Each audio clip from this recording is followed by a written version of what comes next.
We've been sitting here for nearly half an hour now, all of us, discussing this article that we should be discussing on tape.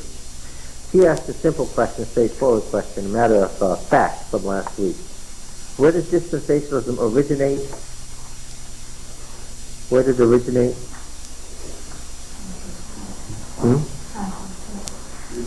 Well, it was formalized. It was formalized in the Council of Trent. Some of dispensationalism originates in the period of the Church Fathers. We're talking 3rd to 5th century A.D. But certainly it is formalized in the Council of Trent. Who is the figure, the Protestant writer who brings dispensationalism, popularizes it in Protestantism? No. You weren't here. Well, close. John Nelson Darby. Now, where was he when he wrote his great book on the dispensations? In Ireland. Well, how did he become acquainted with dispensationalism? Because of his contacts with Catholicism in Ireland. Right? Everybody's clear on this? Dispensationalism became the conservative manner of interpreting the Bible. Can you say the dispensations? Can you say them? Well, the dispensation of Adam, they wouldn't have said antediluvian. Let's use their terminology. What else?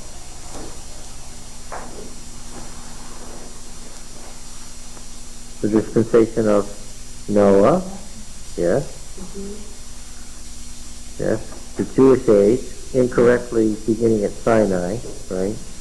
Because, of course, there weren't any Jews at Sinai, isn't that right? If you want to be technical, there were no Jews at Sinai, right? But they begin the Jewish age at Sinai and run it through to, what's the next one? The church age. When does the church age begin, according to a good dispensationalist? When would it begin? No. Close? No. Huh? No. At Pentecost, of course. So, no, not at all. I think that may be a good idea. The dispensations are beginning with Noah and with Adam. And we're not interested in Adam and Noah because we don't want to go into all the details of how a dispensationalist says that Adam was saved and so forth. But anyway, yeah. So really, what we're interested in is this one here, this Jewish age, from the giving of the law on Sinai and from the coming of the Spirit at Pentecost. This is the Jewish age. And so,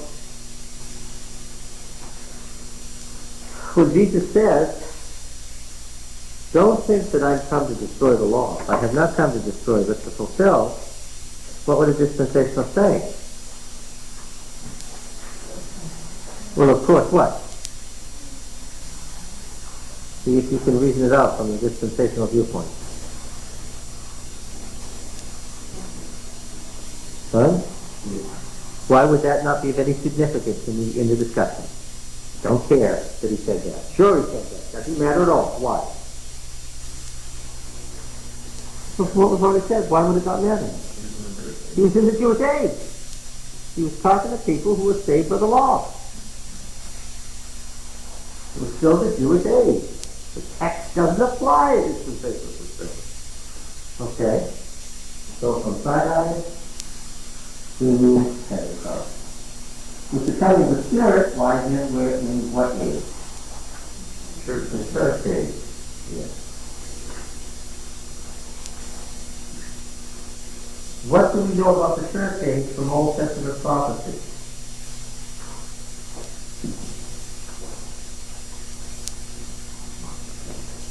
We spent some time on it last week. What do we know about the... What is it? The gap. Come on, folks. Stick with it. This isn't that stuff, the gap theory. We discussed the gap theory last week. What does Isaiah tell us about the church age? What's the answer? Nothing. Okay. When will the prophecies that haven't been fulfilled be fulfilled? In the future. When in the future? King's age. Okay. If the church age began at Pentecost, where did it end? Well, when the kingdom comes, it's more specific than that. Let's see if you know. The rapture. Well, you're close. Yes, the rapture. In fact, the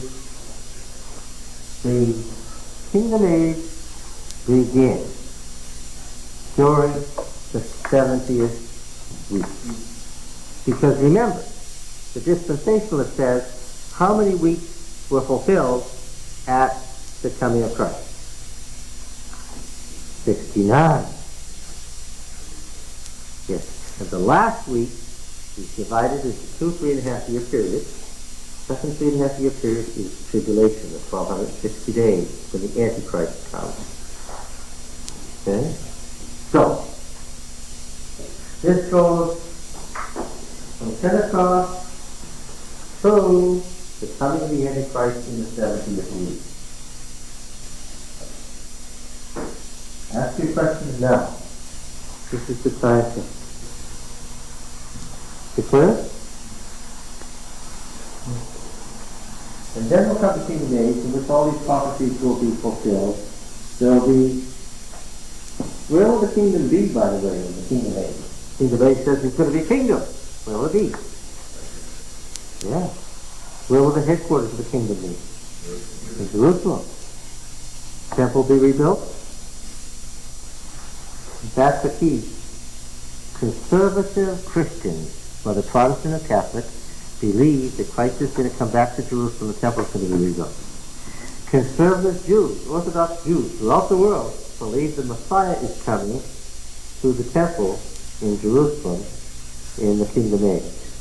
Conservative Moslems throughout the world, when you hear this is a great political, social, religious movement, a revival of conservative Islam that's sweeping over the Middle East, that's the branch of Islam that teaches that Christ, that Jesus Christ, our Jesus Christ, will return to Jerusalem and rebuild the temple as the forerunner of Muhammad setting up the kingdom on earth.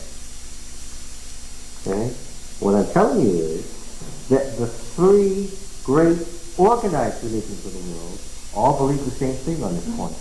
They all expect the Christ to appear in Jerusalem and the rebuilding of the temple. That's when they're going to call it the 70th week. That's when the 70th week ends or begins. Neither. Because we don't know when that 70th week is, right? Yeah, well, there's certain things that we can tell. The setting up of the modern state of Jerusalem tells us that the beginning of the end has occurred. Okay? This is why a lot of people said in 1988 the world would end.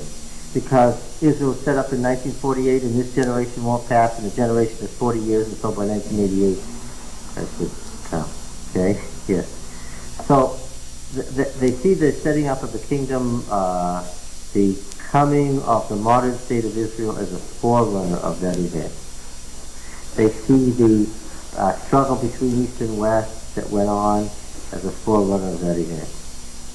But they're not trying to say that at some particular date in the future that Christ is going to come. Oh, yeah. Well, yeah. Depends even though the Bible says nobody knows the time of the hour, they are actually... Cut. See. What did you just do? Stop and think about the exegetical principles operating here. When Jesus was talking to his disciples, when was that? You find yourself in this... Yes, that's right. Suddenly, the Bible becomes a trick book. Right? It says this, oh, but that doesn't apply.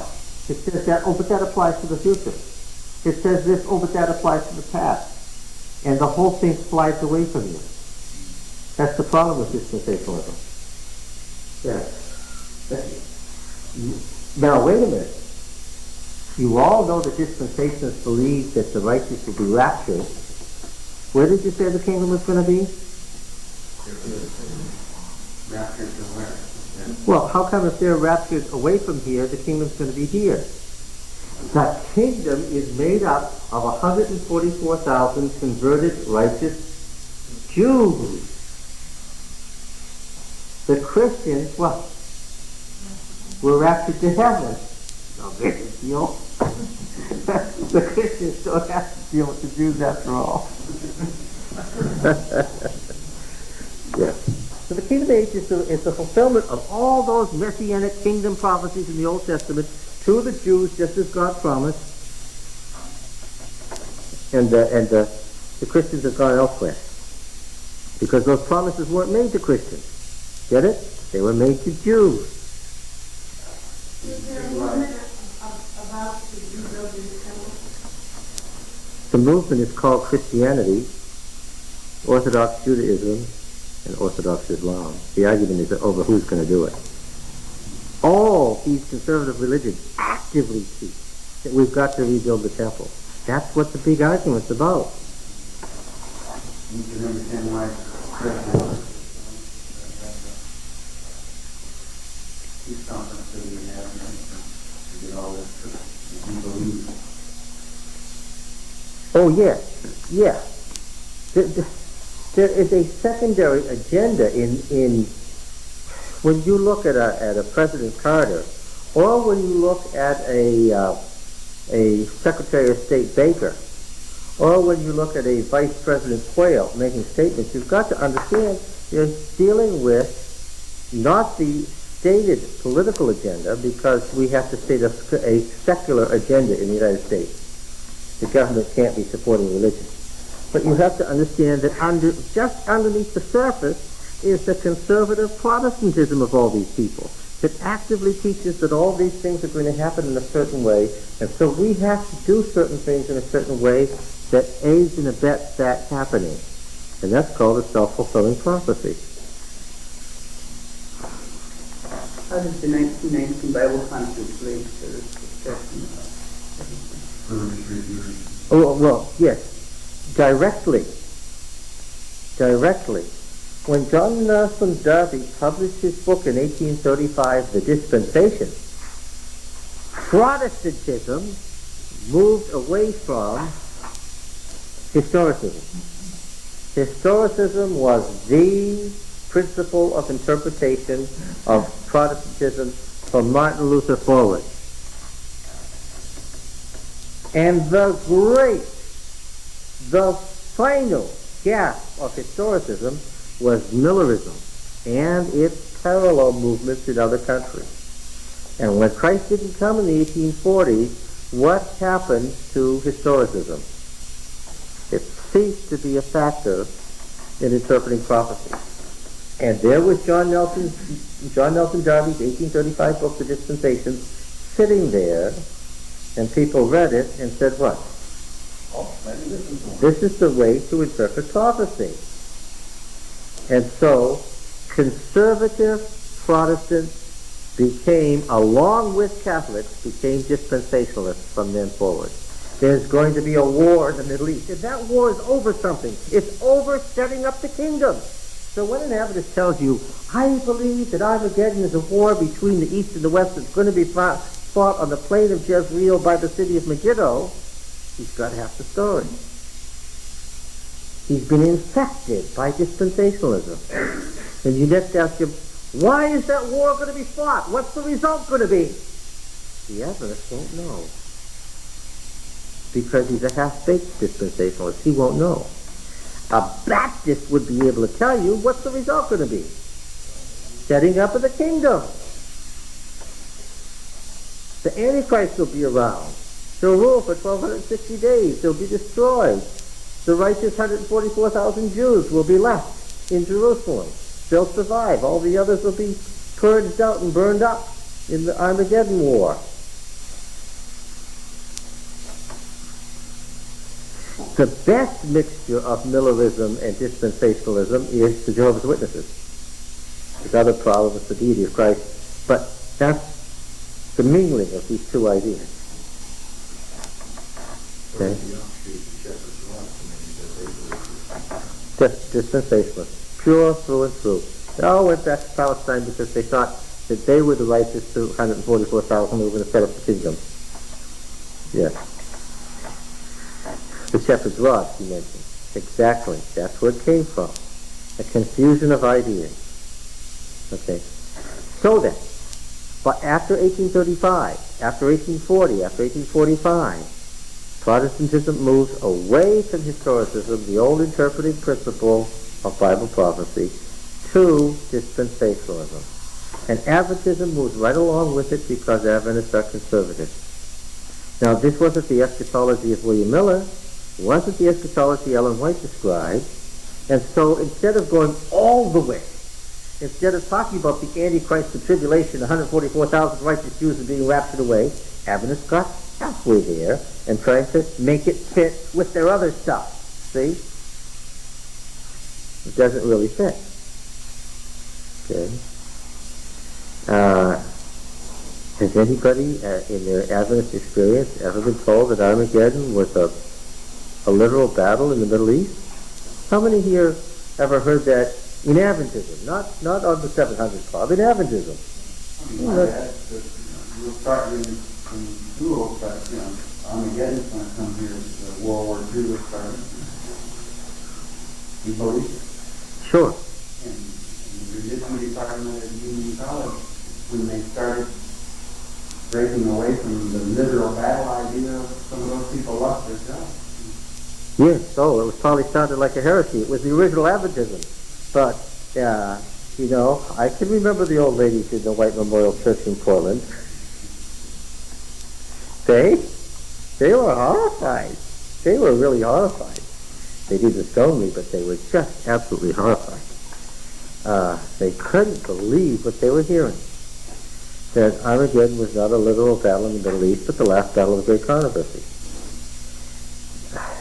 And it was so bad that reading from Ellen White didn't help. That's how bad it was. You asked, what were the 2,400 pages that are mentioned in the introduction here? This is a few pages. It says that 2,400 pages were discovered. The rest of the material was the papers that were written interpreting Bible prophecy by these Bible teachers who were having this discussion. They were presenting papers. Well, there were you and Harold editors and people like that. Yeah, it wasn't just anybody, right? It was the chairman of the religion department. It wasn't just, it was the Review and Herald editor, the ministerial secretary of the General Conference, the General Conference president. This wasn't anybody, right? It was the thinkers and thought makers of the Adventist Church, right? And they wrote papers. They had to explain, you see, the Armageddon War is the war between the European powers and Turkey, Ottoman Turkey, right? Then later, the Armageddon War is the war between the European powers and China in the 19th century. Okay? Later, it's the war between the European powers and Germany, who's allied to Turkey. Okay? Turkey's really the guy from the east, and the Germans are just supporting them. And so the First World War was leading directly into the Battle of Armageddon. And the Turks were still the kings of the east, and Germany was now siding with the evil king of the east, and all this was going to result in a big battle in Palestine, somewhere along around 1914, 15, 16, 17, somewhere in there. And there was a great influx of believers into these conservative churches.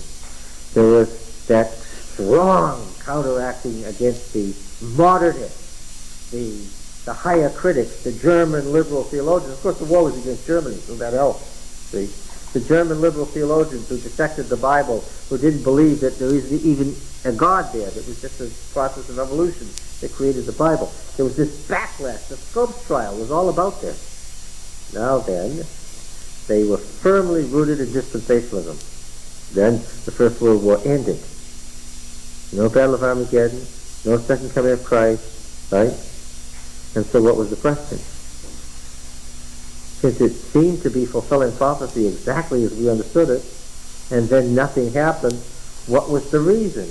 And so what these people came here for was to discuss Bible prophecy. And that's how we got onto the race of Ellen White. See? The papers that were presented were all dispensationalists except for one. The king of the north was China or Russia, was the Turks. In every paper. Nobody said the king of the north is Satan. Everybody said the king of the north is one of these Eastern powers. And of course then, given that background, you could predict what would happen when the Second World War came. What would people say? Now we got the Germans with the Japanese. So it wasn't the Turks who were the bad guys in the Middle East, it was what? It was the Japanese. Yes. So of course, the Second World War was the war that was leading to the Battle of Armageddon. And you can well imagine, can you not, as the Allied armies moved across North Africa? I mean, if you were an evangelist and you were teaching this, and the Allied armies were moving across North Africa, what was being said? This is it. Finally, this is it. But that wasn't it either. Okay. And then Winston Churchill made his speech. The Iron Curtain came down. And then what happened? It turned out that the bad guys from the Middle East weren't the Japanese, but what? The Russians. And then with the founding of the State of Israel in 1948, what did the dispensationalists say? There it is. It's like we expected. And you see, this is the kind of thing where you can go on and on no matter what's happening. You can say what? This is it. And more recently, when the Ayatollah turned up and started turning up the heat against these Western powers and spreading his conservative Islam across the Middle East, what did folks say? We're going to have a fight with the Iranians. And what? This is it. Yeah? Yeah, okay, now, we talked about, I said that, so you got the answer to your question. Without dispensationalism, there couldn't have been any 1919 Bible Conference. Now, what was dispensationalism linked to? It was linked to fundamentalism. If you were a dispensationalist, it was because you were a fundamentalist. It is presumed that God can never lie. The Bible is exactly what it is. Anything said in the Bible has to occur exactly as written. There can, by definition, be no mistakes at all in Revelation. There can be no mistakes of any kind, historical or theological or interpretive or whatever, in the Bible. Now, the problem that the Evidence Brethren faced as they sat here in Washington talking to each other was they didn't know anything about the Bible. But they knew some things about the writings of Ellen White, didn't they? And what did they know? Among other things, what did they know? What? There was an amazing admission on the part of Dr. Prescott here somewhere near the end when he was asked by W.C. White to help revive great controversy.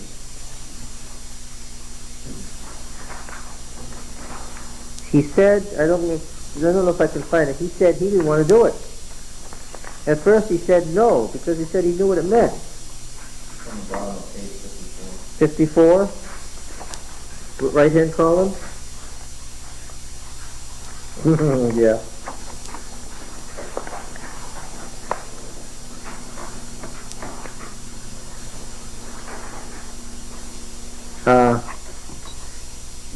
You are touching exactly the experience through which I went personally, because you all know that I contributed something toward the revision of great controversy.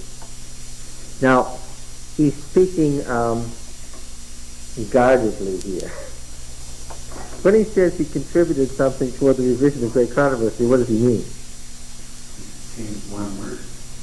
Well, he mentions one example. We changed the word, changed the whole interpretation of prophecy. But he didn't just contribute something.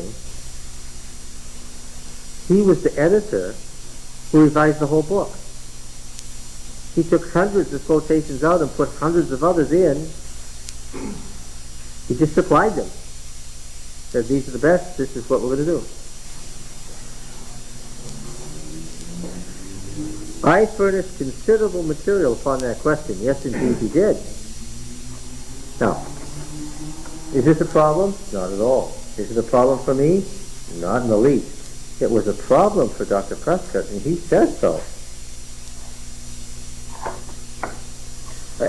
Elder Danielson, sir, you did that by request. Doesn't want Dr. Prescott in trouble by saying, I did this, and have everybody go. He wants to make sure that they understand he did it by request. He said, yes, I was asked to do it, and at first I said, no, I will not do it. I know what it means, but I was urged into it. When I had gone over it with W.C. White, then I said, here's my difficulty. I have gone over this and suggested changes that ought to be made in order to correct statements. These changes have been accepted. My personal difficulty will be to retain faith on those things that I cannot deal with on that basis. As soon as he says that, he need go no further. Now I know. What is Prescott's problem? Prescott is what? A fundamentalist. He's a fundamentalist. There's no question that if you asked him, are there any historical mistakes in the Bible, he would say what? No. He would say no, because he's a fundamentalist. Now, he believes the Bible is inspired. He believes Ellen White is inspired. He has corrected historical errors in the writings of Ellen White. By definition, if something is inspired, what? So he says he's forced to do it by W.C. White. And as he's doing it, he says, I'm having trouble retaining faith because I'm doing something that by definition can't be done. I'm revising something that's inspired. Dr. Prescott is a fundamentalist. And furthermore, and I can tell because of these papers that were written as dispensationalist rights. And furthermore, who else are fundamentalists? Yes. If you read carefully, you noticed that their problem was, from beginning to end, their problem was what? They were all fundamentalists who couldn't figure out how to relate the writings of Ellen White to the Bible because they knew they were on the inside track. They knew how the writings of Ellen White were made, and they didn't know anything about the Bible. Why didn't they know anything about the Bible? Why didn't they say to each other, well, we all know the Bible quotes extensively from the Baal epic. We all know that the history of the chronicler, that he's ruthlessly revised history, and there's some question about whether there was one invasion or three at the time of the Exodus. Why didn't they say that? They didn't know it. Would it have helped them to have known it?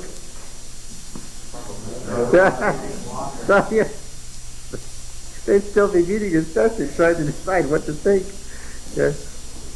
Why do we know it such a short time later? Why do we say that the problems with Ellen White's writings are mild compared to the Bible? Why do we say that just such a short time later? Dug up all the cities and towns and all of the written materials, and there's all the stuff they quoted from. Yeah. And we know about the Eastern religion and the way they taught and the way way they acted and why they did what they did. And we're getting double motivations and all sorts of mixed intentions and stuff, and we find out that it wasn't nearly as simple as we thought. And, okay, so we see that Numbers 33, the 40 stations of the Exodus, has been used by the priestly writer, but he's revised it into 12 stations of the Exodus to correspond to the 12 tribes, and he wants number 7, because number 7 means something, to be the station of Sinai, and so he leaves out a bunch of places they stop. He's editing history as he goes along for theological purposes.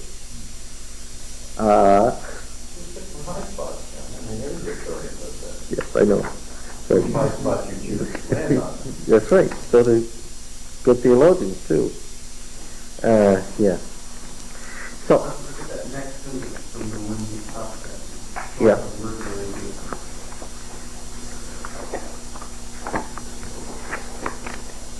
What is it? Oh yeah. Didn't throw out the spirit of prophecy. I think you bet that. And have not yet. But I've had to adjust my view of things. So, we could say that at this point, Dr. Prescott was the fundamentalist in relation to the writings of Ellen White, because he couldn't be, but what? He was still a fundamentalist in relation to the Bible, and this created a real problem for him. And for others. When you go back and you look at the Blue Book and what questions Dr. Kellogg and his colleagues asked Mrs. White about her actions and motives and things she'd done and how she'd written and why she'd done what she did, you can tell the problem here is what? These are all written from a fundamentalist perspective. They're assuming certain things about a way a prophet would have to act. And they've got this a priori, this is the way inspiration works. This is not the way Mrs. White worked, therefore what? The syllogism is complete. She is not a prophet. That's how it works. What did they charge Prescott with? From meeting the fundamentalist point of view from meeting? Yes, yes. What do you think about Elder Daniels and how he answered and his role in all this? He's there, they're grilling him. How did you think he did? Well, he admitted that there was a problem with expecting him to be the scholar and the administrator at the same time. Yeah. And, okay, Roy, defend him. Defend him, Roy. Well, I think that he was one of the ones of this group that wasn't a Dispensationalist. No. And he wasn't a fundamentalist. You see, he had first worked with James White in 1878, when the Whites had gone to Texas. And he had worked with both James and Ellen White, and he had been James White's personal secretary. And he knew something about the writings of Ellen White back in the 1870s, when he first started working on them. Who was working them up and making them readable back in those days? No, 1878. Who was working up the writings of Ellen White in the 1870s and making them readable? James White. And he was James White's secretary. He was. He was editing testimonies back in the 1870s. 1919? 18... Yeah. It took a long time to maintain the fundamentalist position. And then, of course, he'd overseen all those books in Australia. Remember, he'd been the Union President in Australia, Mrs. White worked with between 1891 and 1900 when she came back in 1901. So for 10 years, all those books about Christ that Mrs. White produced in those years, he'd been right there as part of the oversight. All right. The question that Elder Taylor asked, I want to go back to that because this is the key. Page 30.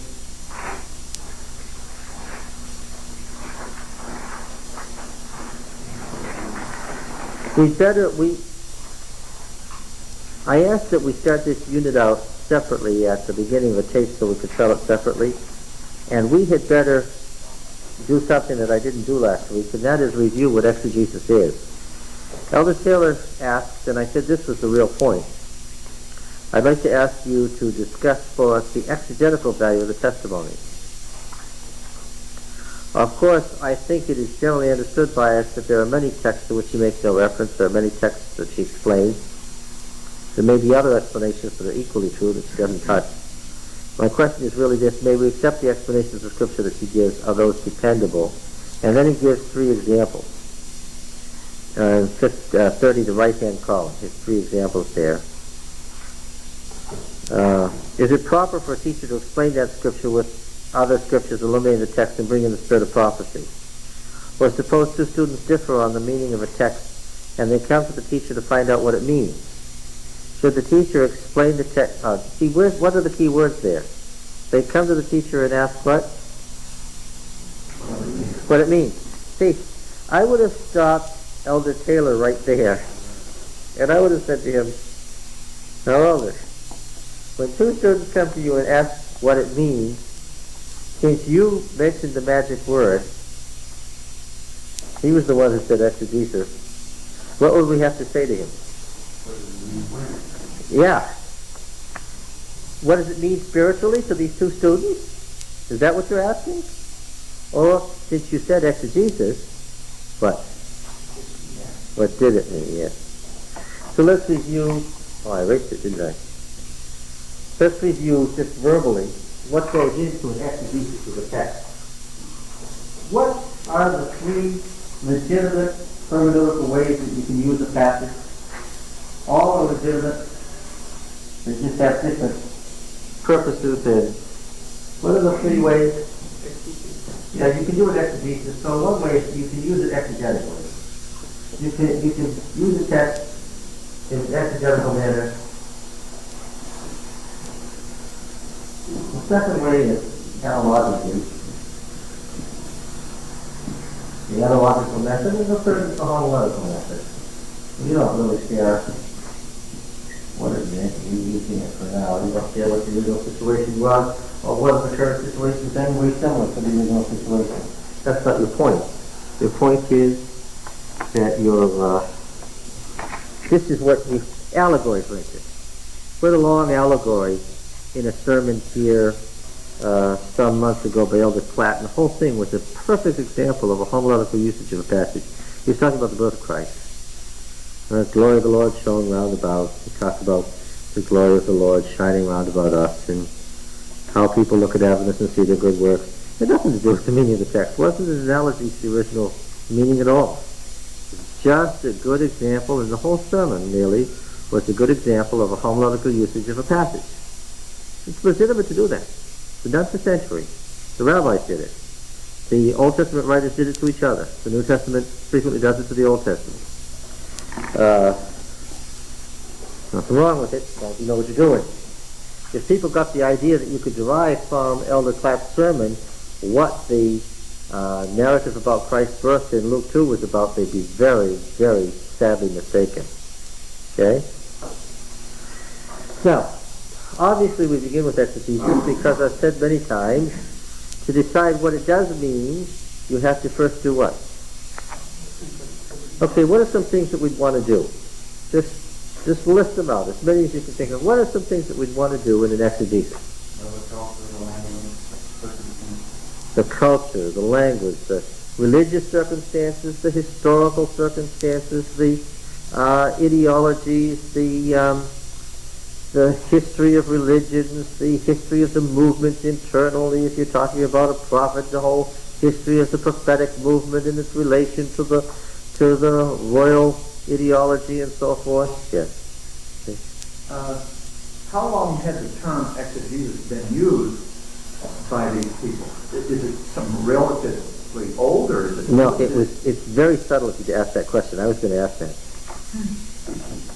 It's interesting that Elder Taylor used the term. It was relatively new, and it had come from Germany. Yeah.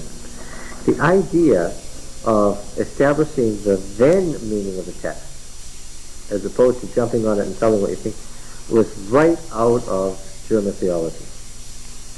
And, he was very lucky when using that word that they didn't train their guns on him and ask if he was a modernist. So exegetically, they would just be guessing at this point what the Bible really meant in light of what we know today about the culture of the people. Yeah. In 1919, to do an exegesis was virtually impossible. They had the theory, and they had a little bit of language and stuff so that they could begin to get an idea of what an exegetical interpretation of the text might be like. And they were already taking stabs at it, and a lot of it was just nonsense. Nothing virtually had survived from that period. Well, after thinking about this through the week, I kind of felt sorry for Daniel, because he was asked something that he probably didn't know anything about. And several other people said that. He's there on the spot. He's the General Conference president. Everybody's saying to him, in essence, you solved this problem, and what? It was virtually impossible at that point for it to be solved. Okay, so. He worked with it, he seen it happen, he knew that it wasn't the fundamentalist way, the fundamentalist interpretation was wrong, and yet he still had faith in it, and he still able to communicate that to the people that he still believed. Well, I admired him from that viewpoint. And in that sense, as far as he could go in the right direction, he went.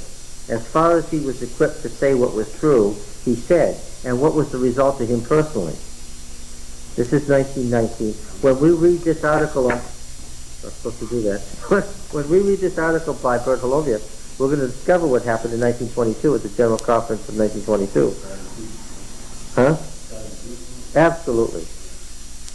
He was thrown out as a modernist who had no faith in the spirit of prophecy, and virtually the destroyer of Adventism.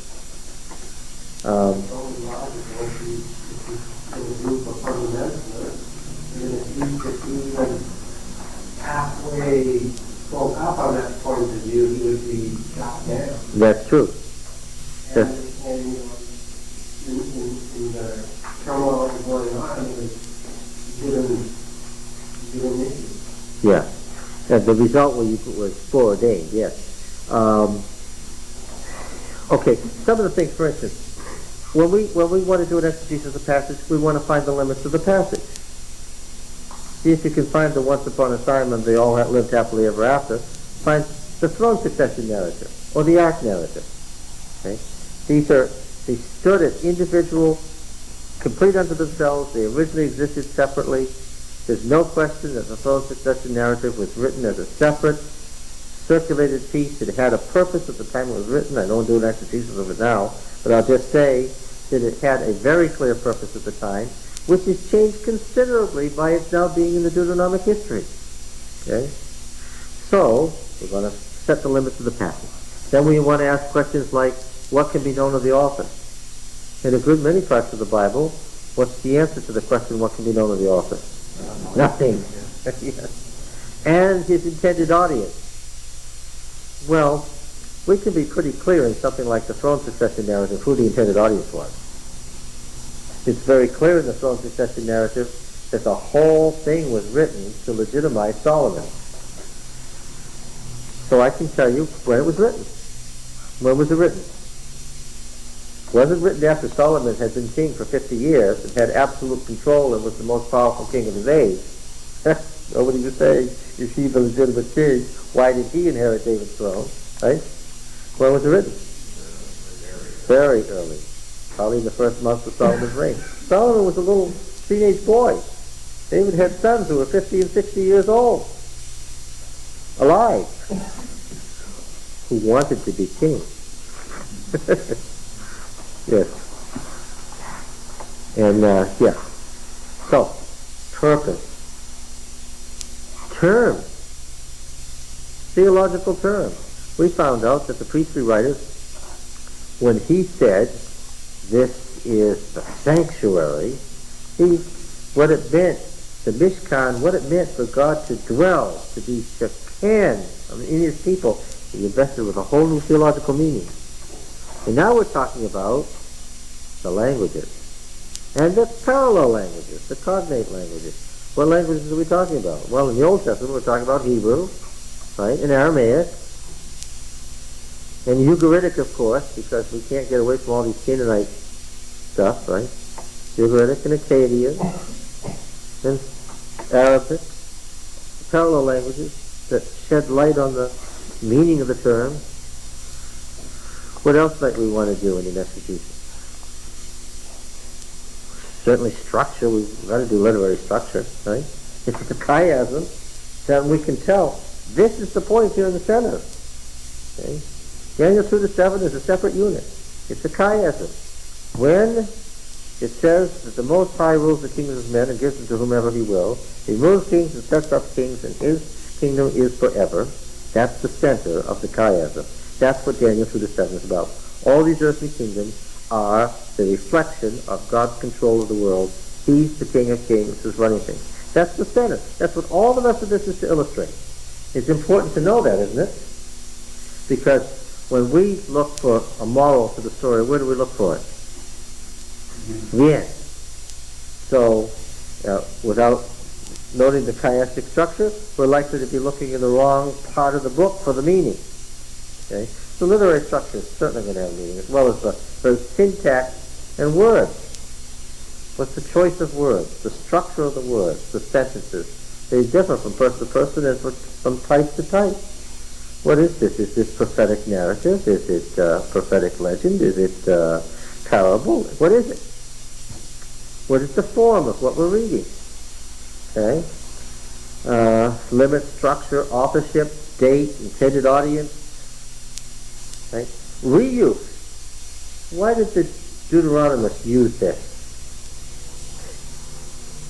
And where in the middle of the throne succession narrative has the Deuteronomic historian inserted his interpretation of this story? And could the Deuteronomist interpretation have been different from the person who originally wrote this? Oh yes, and it surely was. Because remember, the Deuteronomic historian is writing after the house of David has fallen. So here's one guy trying to legitimize Solomon, and another guy saying that the whole line failed, and why. Right? So you can well imagine that the attitude to reuse is going to greatly alter this passage. You got to get that separated out, right? Now, after we have done this, and we haven't mentioned one of the most obvious ones. What about textual problems, textual criticism? Right? One of the first things we have to decide for every single passage in the Bible, every single page of the Old and New Testament, one of the first things we have to say is, what did it actually say? Before we find out what did it mean, we have to decide what? Of these hundreds of variants, of these thousands of variants, in, say, a book like Daniel, we have got maybe 10,000 variants in 1 Samuel that are significant, that actually are different words. We've got to decide what? What did it read? Because you cannot for sure tell what did it mean until you have some idea what the words were, right? And we talked about the difficulty in ancient languages of separating out the words and finding out what the words were. And that will involve us in textual families and the whole history of the text, and this is rather a complicated story. It's a very complicated story. Okay? And once we've got all this, then we're ready. Once we've got all of this in mind, then we're ready to do an exegesis and actually write it out and begin saying what it meant originally and how it was reused and reused and reused and reused. How much of this does Ellen White engage in? None. Yes. So, on page 30, the right-hand column, 2/3 of the way down, where Elder Taylor says he's got students who come to the teacher to find out what it means, what do we have to ask?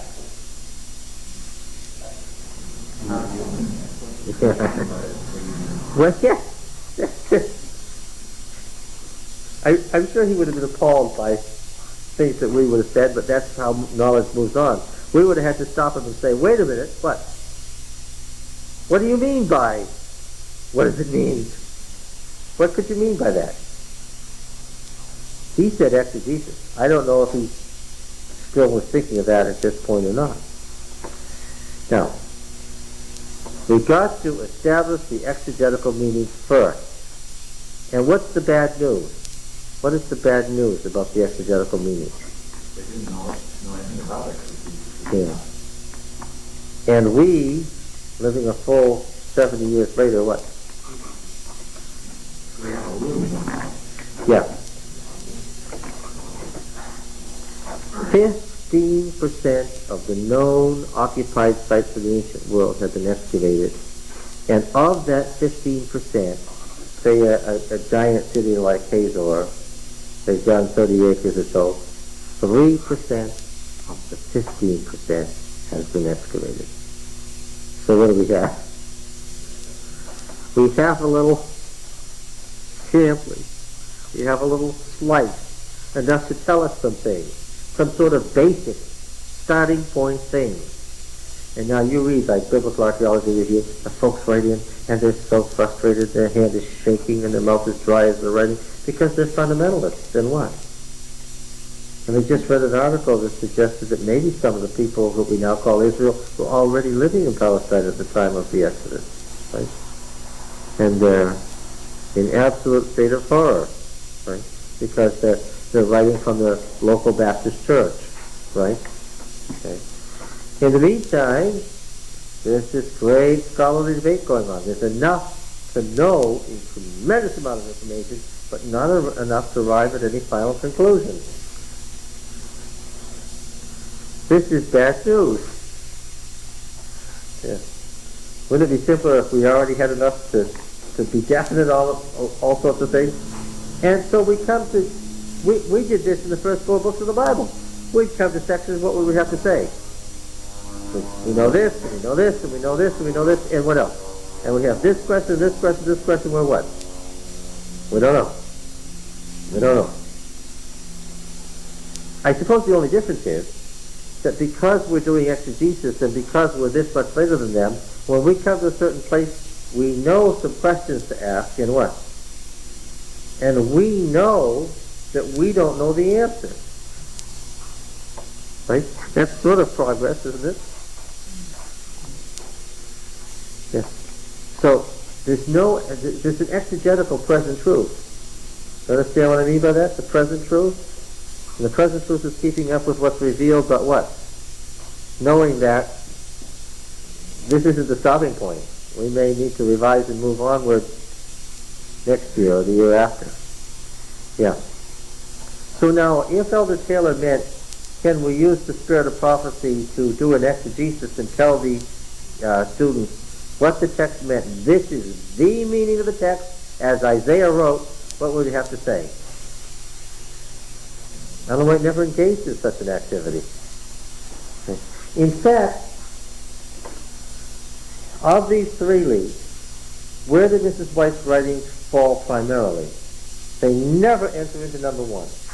Not once. Oh, she mentions the meaning of a word once. Like in Design of Ages, she says Peter was a stone, a rolling stone. She actually refers to the meaning of the word. But that's by accident because of the question of whether the church was built on Peter or on Christ. That's, she had to say something about that. But that wasn't an exegesis. Now, where do the great bulk of Mrs. White's writings fall? Thank you.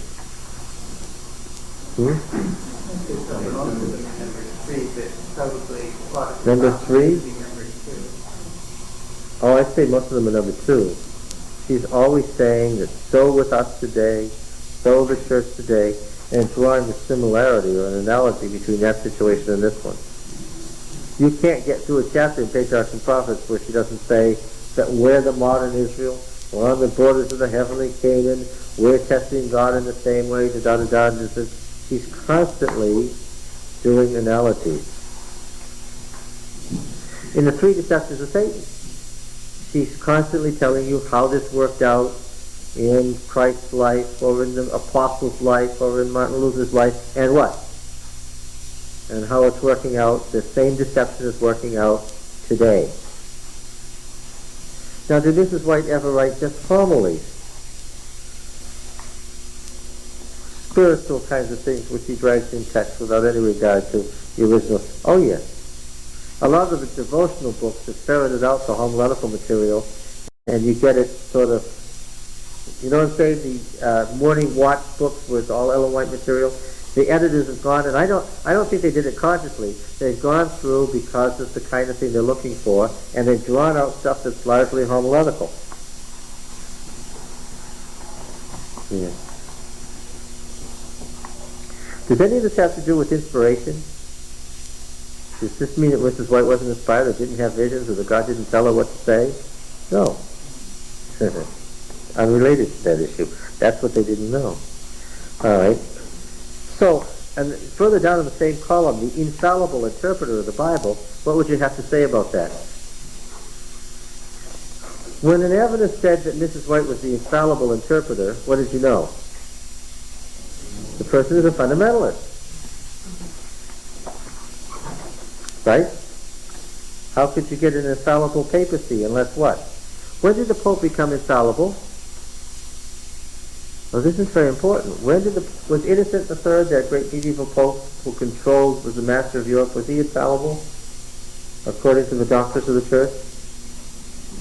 No, of course not. Yes. In the 19th century, when conservative, when German, Protestant Germany brought this liberal theology forward, Catholicism stood and became much more conservative, and they announced the doctrine of infallibility. Yeah. 1874, I think it was. Right at this time. Yeah.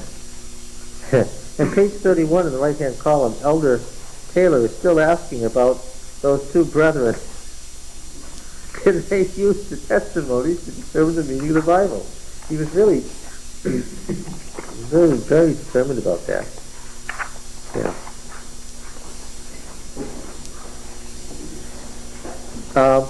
On page 34, this is what we're going to read about next.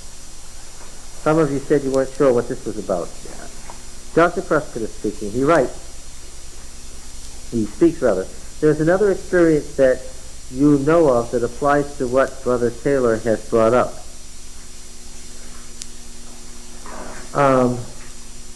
Throw up or throw out, Dawn? It just occurred to me. How were these notes taken? What does that mean? Shorthand. Yes. Well, person did this in shorthand. This whole thing, the whole record of it we have is from these shorthands. Yeah, so maybe the throw up really did say throw out originally. Would there be much difference? Probably your mind would just hear throw up if you were used to saying it rather than throw out. They are? I don't know. Great shorthand system, wasn't that in the 1890s? Yes.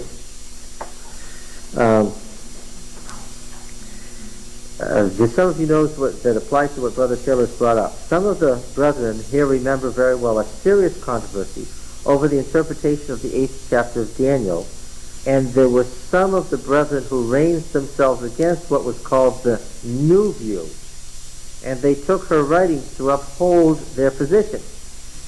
She wrote to those brethren and instructed them not to use her writings to settle that controversy. I think that that it ought to be remembered as being her own counsel when brethren that did claim to believe the Bible, the spirit of prophecy, were divided over an interpretation, and it was a matter of public controversy. That's what this article, Shadow of Daily, is about, that we're going to read next. Okay. All right. Elder Daniels alludes to this on page 35.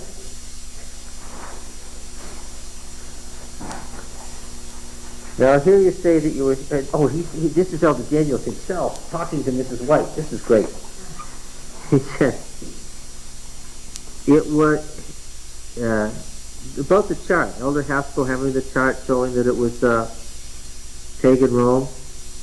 We're fortunate enough to have the chart hanging in in Founders Hall if you want to go look at it. Was it that chart that Elder Haskell has? Yes, Daniel says it was that same chart. I took that and laid it on her lap. And I took early writing. Mrs. White was very old. She was in her dotage. And in her late 80s, just before her death, there were days when she didn't know where she was.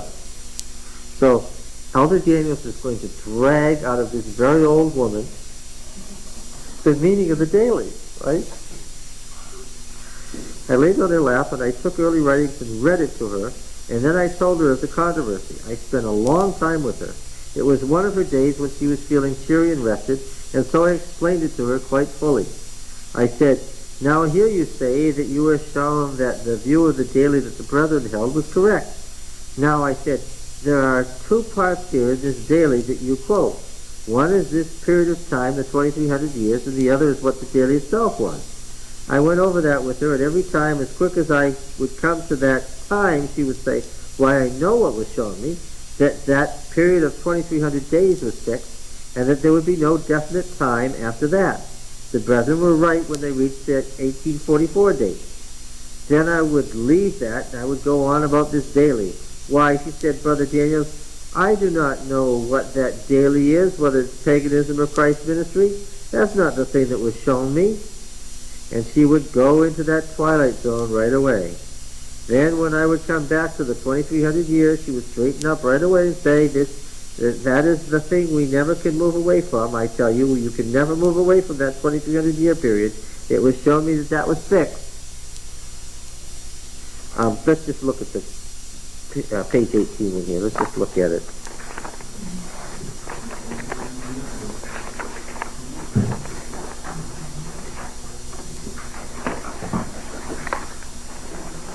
To read the whole vision in early writing, reading the context further than what's given here is of no help, I'll assure you. I read the whole chapter and the whole setting of the vision.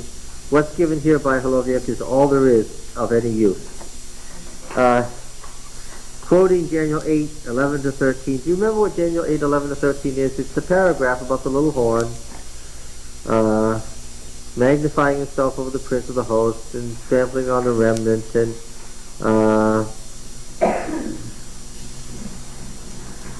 he tramples down the place of God's sanctuary, and one saint asks the other, how long is this going to be? And then there's the famous evidence text for 2,300 days. Then the sanctuary will be cleansed. One of the things the little horn does is he takes away the daily. Now, the daily, or continual, is a denominative, you know if you've taken other language, denominative adjective. In other words, it's an adjective standing as a noun. Right? It's an adjective standing as a noun. The red, and it's either masculine or feminine or neuter, and we would say the red what? The red thing. Or if it had an antecedent, say the antecedent was, Eric the red. The red one. The red one. Yeah, the red one. The ruddy one. The red one. So it's an adjective standing as a noun. So one of the things that the little horn is going to do in that passage is it's going to take away the daily. Well, the daily what? It's, I don't want to do an exegesis of Daniel 8 either right now. But it has to do with the temple. It's the daily ministry of the temple. It's the word that's drawn from Leviticus and Exodus. It's the daily ministration of the tabernacle. It's the whole service. It's everything that goes on in the temple. It's taken away by the little horn. Well, they said it was pagan Rome that took this away by killing Christ. And some of the brethren, you'll read it here, said, no, it isn't. That's not it at all. That the little horn here is the papacy, and it's taking away the ministry of Christ in the temple. And that what's taken away is Christ's ministry. Well, the brother said it can't be that. The conservative brother said it can't be that. We know it's not that. And how do we know? This is how we know. It says in early writings the following.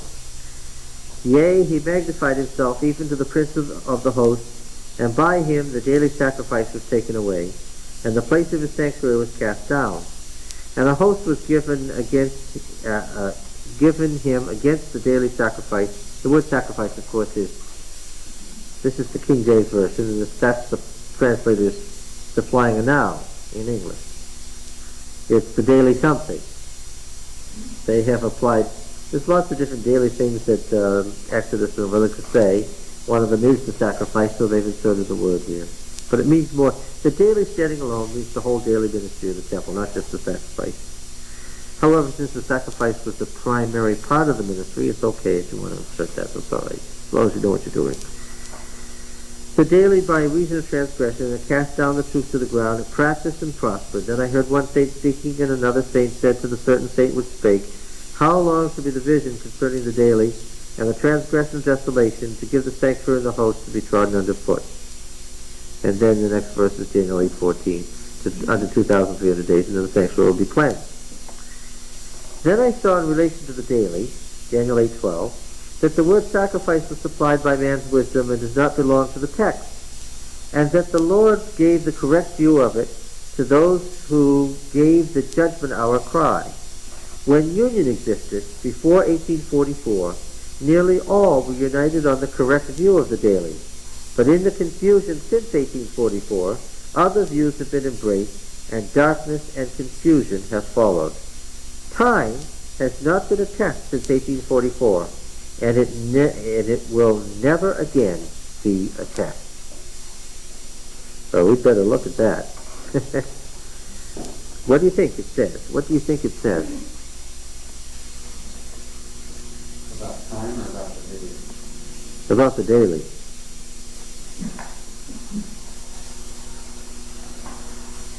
Where some of us have the benefit of reading the annual Revelation study. Yeah, true. Nearly all were united on the correct view of the daily. The confusion since 1844, other views have been embraced, and darkness and confusion have followed. Well, pagan Rome, the empire, took away Christ's ministry by crucifying him. That was the view prior to 1844, and that was the view that was still held, the so-called old view. Does this passage not support that? It would seem to, yes. Later on, we try to use this. Yes. Then you get testimony saying, it's not what I said, nor what I meant. Furthermore, my writings are to be used to settle matters of doctrine, controverted matters of doctrine. Well, it would be sort of a departure if we found in early writing Mrs. White engaging in an exegesis of the text, isn't it? That would be quite an interesting departure, right? Never did that, especially in early writing. Something written back in the 1850s, in 1854. That would be very unusual. But yet there it is, and you can see how people would feel that this is proof positive. Mrs. White has a vision, because the vision shows that they had the right view of the daily before 1844. You believe that. Darkness and confusion have followed. As you look at later Ellen White writings on this same passage, what do you discover? You don't find commentary on the daily. What do you find? It wasn't just in the dotage while she was in the Twilight Zone, but very consistently, what? What did she think was important in this text?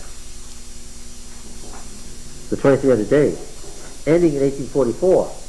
That when you leave, that something specific happened in 1844, darkness and confusion follow. Yeah. This,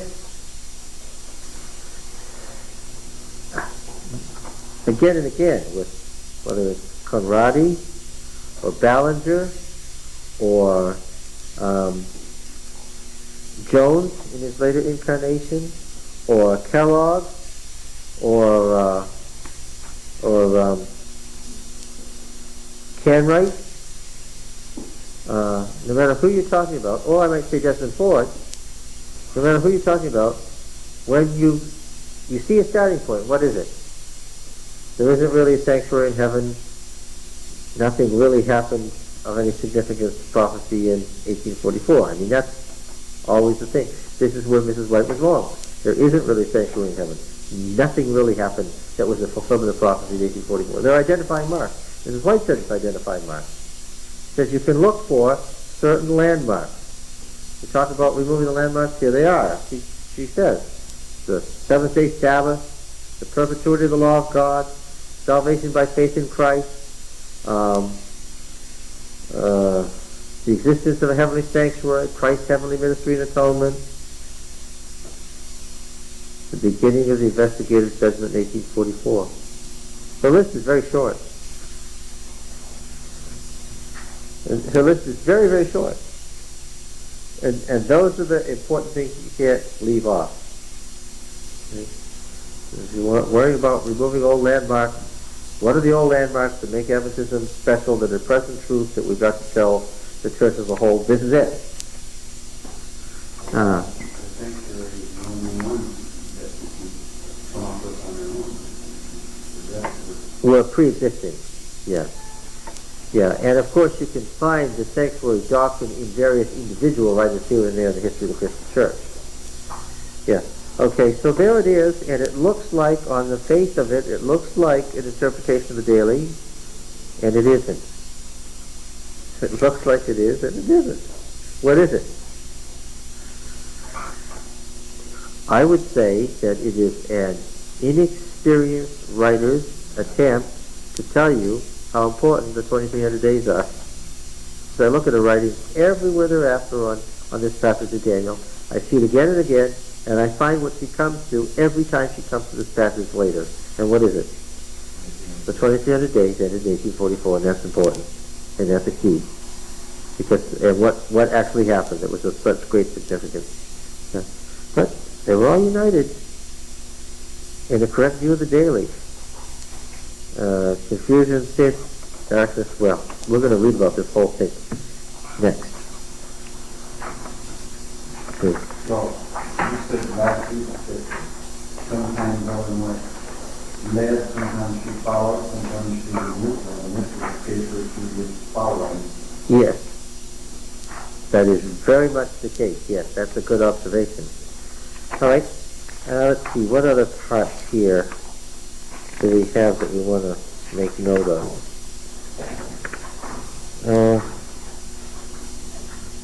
Oh, yeah.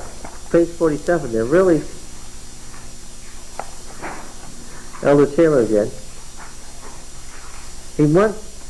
Elder Taylor wanted some guiding principle, and he wasn't hearing a guiding principle in these discussions. He keeps insisting on what is the guiding principle, and here he comes again. The second paragraph in his remarks, page 47, left column. I do see a great deal of the question Professor Benson raised, and that is if we must lay aside what Sister White has said interpreting history, or what we might call a philosophy of history, as unreliable. Now here he's mistaken. Here he's just simply mistaken. Please take note. The details of history, not the philosophy. It's not the philosophy of history. You can change the quotations in Great Controversy every year if you want. Change them all. But what? It does not change the philosophy of history. Here he has made a real bungle. I'd say we'd have to strike out his words of what we might call a philosophy of history. That was not what was at issue in saying that there were mistakes in the historical material. And that's why we started with the 3 deceptions of Satan and the 3 answers of 3 angels' messages. We've got to get Mrs. White's framework down, because that's why she wrote the book, to illustrate the framework. Not that I got a real sense from these fellows that they understood what the framework was either.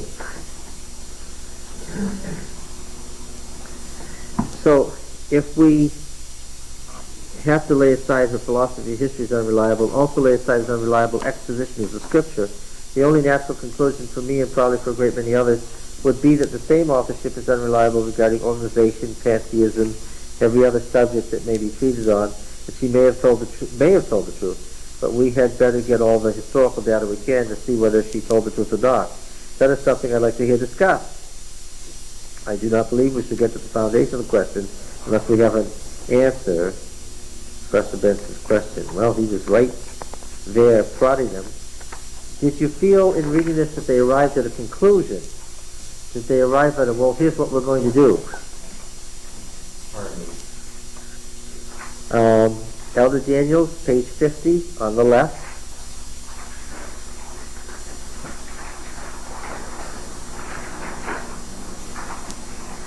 Elder Sorensen causes grave concern here, in my mind, when he when he says, does Sister White use the word inspiration concerning her own writings, or is that merely a theory we've worked up for ourselves? What's the answer to the question?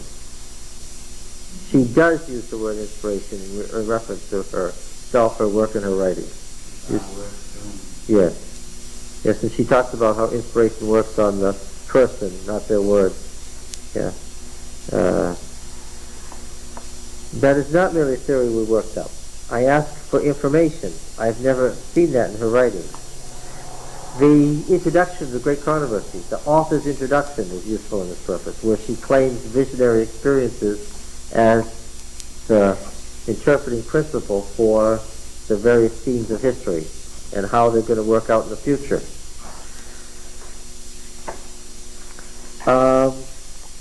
Okay, Mother, maybe this is where Elder Daniels waffles. He says, I hardly know where to begin or what to say.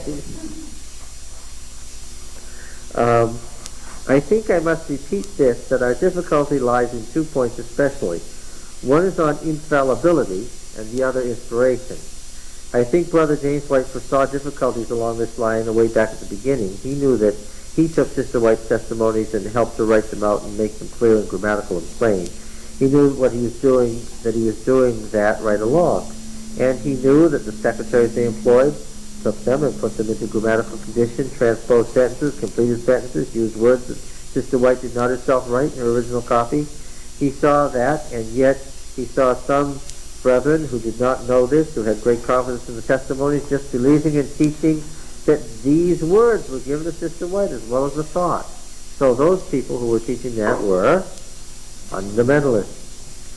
Before such an idea as fundamentalism had ever been invented, if you said to somebody in 1872, do you believe that the very words Ellen White writes are the words of God? Somebody said yes. And you said to them, then you are fundamentalists. What were they saying? What are you talking about? Again, when was the publication of the tract series, The Fundamentals? Between 1905 and 1912, when they were collected into 3 volumes called The Fundamentals. And that's where fundamentalism comes, 1912. Okay? And he tried to correct that idea. You'll find statements in the Review and Herald, like the one Brother Wilcox read the other day. If that explanation had been accepted and passed on down, we would have been free from a great many perplexities that we have now. That's true. I wonder if Mrs. White could have done more or said more about the nature of inspiration to help people along these lines. She seems to have had her hands full with so many other issues that the basic issue of inspiration only came up when people asked her about her inspiration at the end of the century. Yes, but you know, there are some brethren who will go in all over. We could mention some old and some young who think they cannot believe the testimonies without just putting them up as absolutely infallible and word-inspired, taking the whole thing as given verbally by the Lord. They do not see how to believe them and how to get good out of them except in that way. And I suppose some people would feel that if they did not believe in the verbal inspiration of the Bible, they could not have confidence in it and take it as the great book that they now see it to be. Some men are technical and can hardly understand it in any other way. Some other men are not so technical in logic. They have great faith and great confidence, and so they can go through on one line of thought. I am sure there has been advocated an idea of infallibility in Sister White and verbal inspiration in the testimonies, and that has led people to expect too much and to make too great claims, and so we've gotten into difficulty. Yeah. Page 51, in the left column, he talks about, in Australia, I saw the Desire of Ages being made up, and I saw some of the rewriting of chapters, some of them written over and over and over again. I saw that, and when I talked with Sister Davis about it, who is Sister Davis? Marion Davis. This is why I didn't call her secretary, her bookmaker, her special responsibility in Mrs. White's group. Mrs. White had a group. She always had a group. From the beginning was that Marion Davis was the editor who put these books together. When I talked with Sister Davis about it, I tell you I had to square up to this thing and begin to settle things about the spirit of prophecy. Evidently, Sister Davis gave him a straight answer. He asked about this matter of desire of ages, how it's being made up, and apparently she didn't hide anything or hold anything back. If these false positions had never been taken, the thing would be much plainer than it is today. What was charged as plagiarism would all have been simplified, and I believe men would have been saved to the cause if, from the start, we understood this thing as it should have been. With those false views held, we face difficulties in straightening up. We will not meet those difficulties by resorting to a false claim. We could meet them just for today by saying, Brethren, I believe in the verbal inspiration of testimonies. I believe in the infallibility of one through whom they came, and everything that is written there I will take, and I'll stand on that against all comers. If we did that, I would just take everything from A to Z exactly as it's written without making any explanations to anyone. I would not eat butter or salt or eggs if I believed that the Lord gave the words and the testimonies to Sister White for the whole body of people in the world. But I don't believe it. Okay. So what he says here is that he is not a fundamentalist when it comes to the writings of Ellen White. But ironically, I find other passages where he's speaking where I know something about him in the Bible. So what is that? He is still a fundamentalist when it comes to the Bible. Now, here's an interesting one. The right-hand column, 51. He says, yes, and now we take that life of Paul.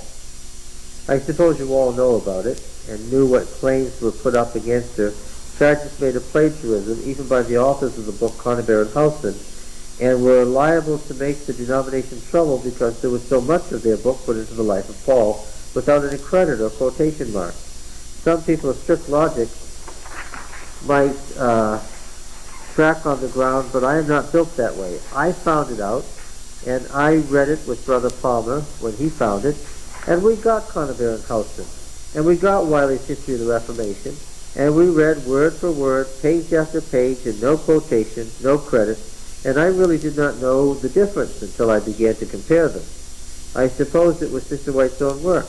The poor sister said, why, I didn't know about quotations and credits. My secretary should have looked after that, and the publishing house should have looked after it.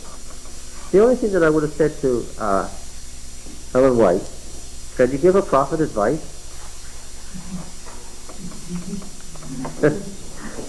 Well, I think so. Well, that was good. You mentioned the case in there, so he told us certain things he thought she should have done. Yes, that's right. I would have said, look, you're a published author. You're recognized all over the world.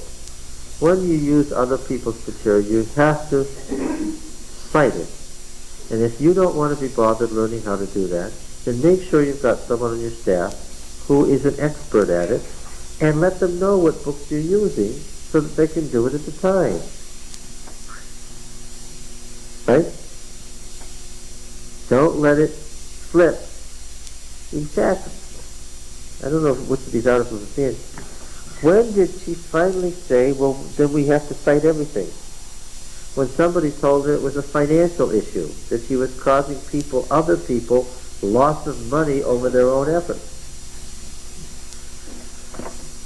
That seemed to surprise her. Hadn't crossed her mind. Right? Like she mentioned. You hadn't crossed her mind that it was dishonest? No, I don't think so.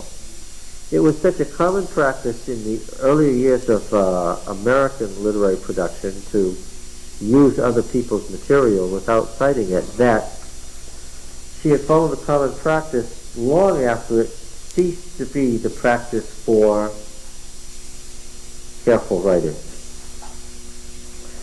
And I think really somebody should have said, well, this is what we're going to do about this. This is how we're going to have to handle it. And she was living a pretty sheltered life, not to know what was going on in the rest of the literary world. Exactly. And the literary world was the academic world. And therein lay the problem. Yes, she had not been exposed to the academic world. It wasn't that she wasn't educated. She was certainly self-educated and certainly was well-educated, but not educated formally in the academic sense. And what they needed was an academic person on the staff like Dr. Prescott to do what? To just sit there and make sure that they were following her sources and citing them. Somebody should have taken that responsibility on, and certainly after Elder White's death in 1881. Why didn't they just tell her much earlier on? Were they afraid of her? Did they have so much respect for her that they just were afraid, just like you would be afraid to go up and tell the president that he was wrong in some point and point it out? In my opinion, and I have read voraciously about the life of Ellen White, and I taught Gift of Prophecy for 17 years, in my opinion, the people around her had so much respect for her and revered her as a prophet that it didn't cross anybody's mind to say, listen, you listen to me, you're doing something wrong, and this is what it is, and this is what you're going to do about it. And also, there's a second reason why it didn't cross their mind. They were fundamentalists, and they assumed that if this was a problem, what would happen? God would give her a vision telling her what? Yes. But there was both, because when you read about how they talked about Ellen White together, they were clearly concerned not to say to her, you're doing wrong, because they did not want it to appear that they in any way rejected her prophetic gift. Yeah, and if you think that it's verbally inspired, and if you presume that inspiration means you're infallible, then what? Then whatever Sister White is doing today is... Well, she tried to set that clearly. She tried to set that straight with Elder Beat's material. Yes, she did. But I can tell historically that it must not have had an effect. She wrote these testimonies in the 1890s, testimony after testimony after testimony about the nature of inspiration as the question came up and was being asked of her by Dr. Kellogg and his associates, and it didn't work. How do I know it didn't work? Look, I'm reading something from 1919. I'm reading the Bible teachers and the editors and the President General Conference, and what? They have the foggiest notion about how inspiration works. But didn't the people around her know that she was reading all of these books? Oh, sure. Then how come they didn't know where she was getting the material? They did know. Yeah, but if did they just blindly say, let's publish it and let everybody think that it was hers originally? That's exactly what they did. That's exactly what they did. And the farmer out in Iowa got the book and thought, what? It was all inspired. Yeah, it was all the Protestant vision. And some of it was. And the framework was. Yes. It brings up a question, it brought up a question in my mind as to why God didn't give her a vision when it was wrong. And I think perhaps to the sense that, well, for the same reasons that he left in the Bible, the rich man Lazarus, or things like that. He wanted the people to search it out for themselves and figure it out for themselves. I think so. There's so much just reading the Bible where God was loose. You understand what I'm saying? God was loose, where if I'd been doing it, what? Every loose end, what? Would have been tied up, there would have been no questions of this sort. Of course, then, the more you do that, the closer you verge on what?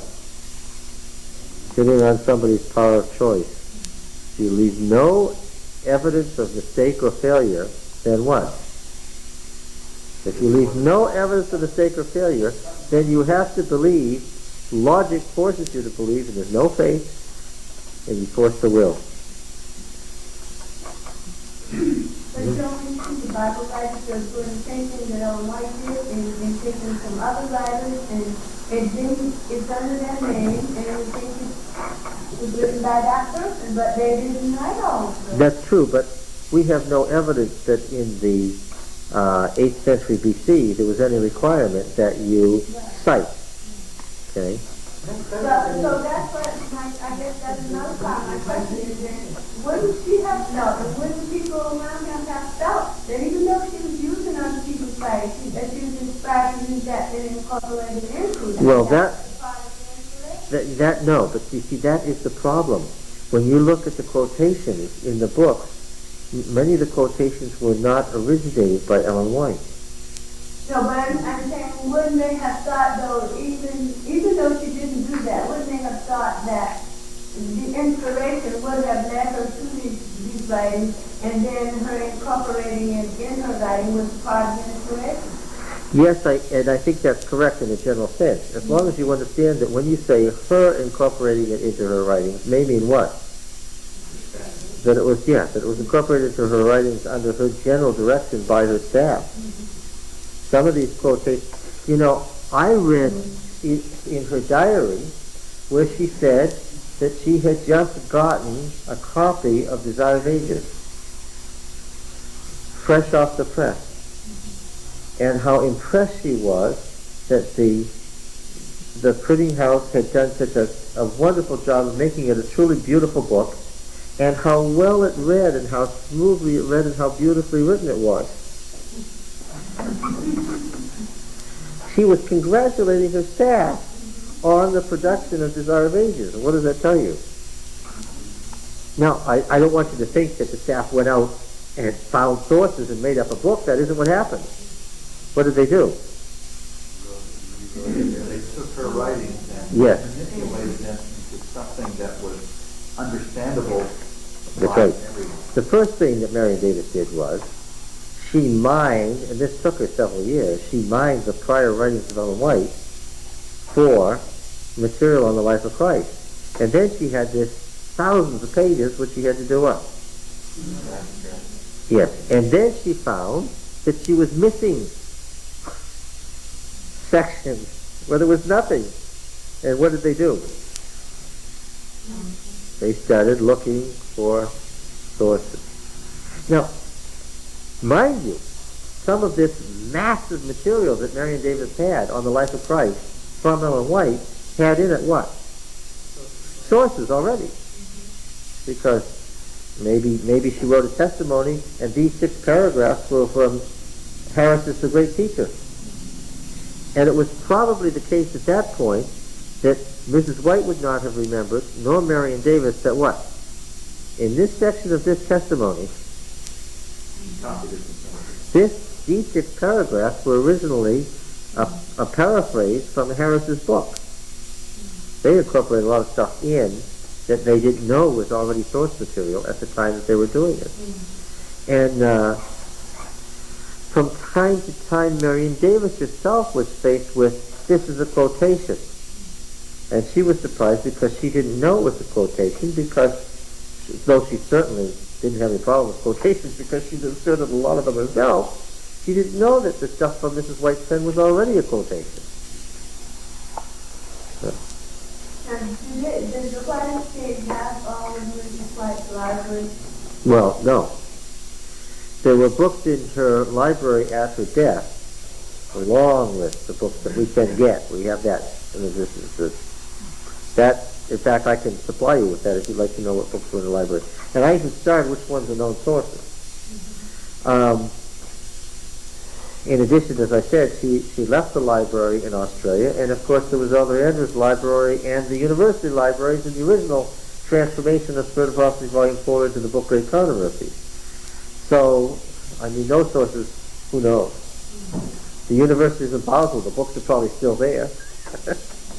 Somebody should go and see if they still have the checkout cards. So we know what years we're looking for. It's only 1886 and 1887.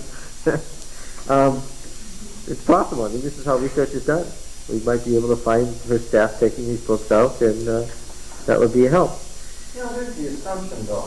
I mean, if you go to the Library of Congress and start digging into books, particularly historical books written in the second half of the 19th century, there was a basic assumption that most of the material in most books produced by most historical writers were sources, Yeah. rearranged and given a new framework or a new emphasis. That was not unexpected. In fact, it would have been dramatically out of the ordinary if someone had written large amounts of very original material. People in those days said, who does he think he is? Yeah, there was a fund of material. Did he go to the sources to get this stuff? Who does he think he is?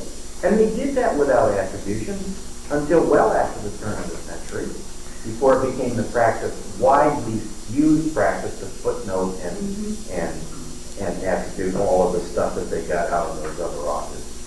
She was doing nothing out of the ordinary. I understand that she was a popular religious writer, not an academic writer. The argument has been that she followed this practice long after it was not acceptable to do so in the academic world.